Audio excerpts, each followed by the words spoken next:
Good afternoon.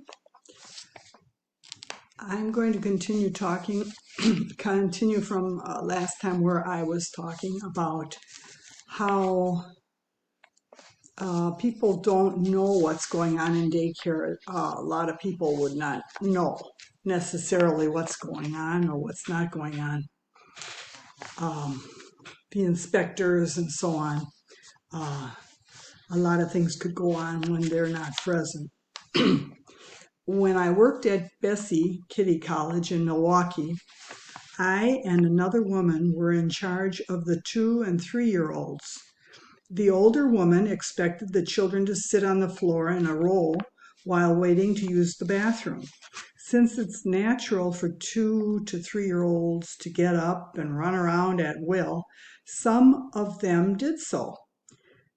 The other woman got them and sat them down hard, banging them on the floor as she did so.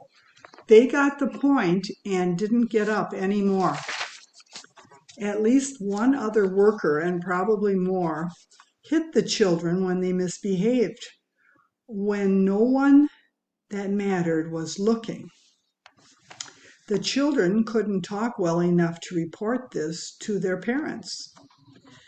Nap time doesn't work out too well in large groups of children because they probably aren't going to all be tired at the same time. So some may be terribly bored as others sleep.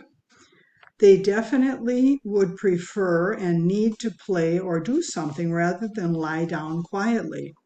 When there are more than one in this position of not wanting to sleep, they may start playing and their noise may keep other children from falling asleep.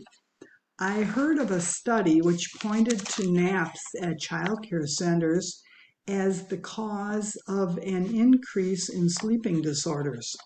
This, I think, would be caused by the rewards or punishments connected to nap time.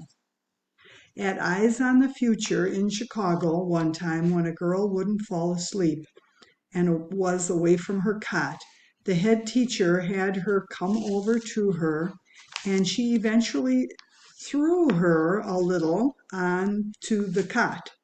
That little girl didn't get up again either. The punishment approach makes learning boring. The non-punishment, non-reward approach is exciting because the natural consequences are, as in real life, exciting and dynamic.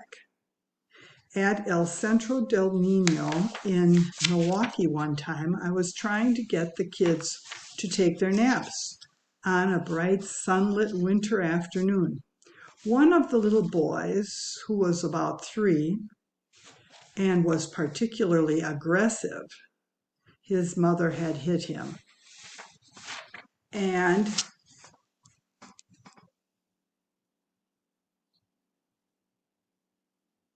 I don't know why that stopped. Okay, I don't know where it stopped or why it stopped, but something comes into my computer and makes it stop. Okay, now I don't know where I left off. So they were in a bright, sunlit winter afternoon. One of the little boys, about 3, who was particularly aggressive, his mother had hit him, and I believe that was connected with his own aggressiveness. He was acting up and he was not responding to my admonitions to be quiet and go to sleep. He went around the room waking up other children, some of whom followed him in the mayhem and the fun. Word got out to another worker who looked in the door and was duly shocked. She came in and spanked one of the participants, the Panamanian boy who liked to bite other kids and had his cot right up perpendicular to the window. Immediately, they all fell asleep, and I think it was from boredom. I decided not to report her spanking him or other such infractions of the law, because almost all the teachers at one time or another used what I considered illegitimate means of discipline, and workers could easily continue doing the same thing, just more surreptitiously. So I knew reporting it would just point the finger at one worker when it was most workers who would keep their jobs. Since under prevalent conditions, not to use bribes or force at all would mean not to have so-called secure order at all times, which I did not have, which meant insecurity in my job. However, I'd like to add here that in all my time working with children, I never had a severe injury except for one time in a 4th grade classroom at a project school where a boy said his front tooth was loose. He and other boys had been running around the classroom wildly. I told him not to move it and maybe it would be okay. I didn't send him to the office.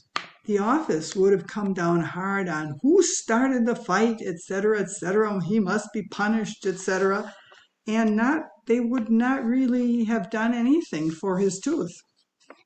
So I did not report it because I didn't want them to be punished. In regard to how boring, I didn't mention that there was another small possibility that someone was injured one time. I was afraid maybe I had injured a student myself, and I called the next day, and as they were, in the interaction in a wild classroom. And so I called the school. I was worried, and I called the school the next day, and they said, "Oh, nothing happened. They're perfectly fine, But I wonder if they were, because in some schools, they really don't worry about the kids. They just say, "Oh, they'll get over it, forget it." And other schools, they're overly careful, and other schools, they don't take it seriously. Anyway, so I'm not positive it was just that one case, but I hope the other one was fine the way she said he was. In regard to how boring reward and punishment is, I was a 4th grade semi-permanent sub another time at Sabin Magnet School. The children were getting out of hand little by little, more and more. One girl expressed her desire to see if the class could get rid of me also, as they had a previous sub. And there was a boy whose mother told me a blatant lie and was trying to get rid of me, the mother. I think she was probably in cahoots with the administration, who probably wanted to get me out because of the disruptive class in which her son was one of the offenders. Anyway, in the middle of this difficult situation, I got sick and had to stay home. Several people took turns subbing while I was out. One was the counselor, who ranked higher than a teacher. A nice little girl who behaved herself. She was the one whose Spanish-speaking grandmother complained to me about the class. But the little girl told me she was glad I came back because it was boring, she said, while I was gone. Okay, that's it for today. Thank you.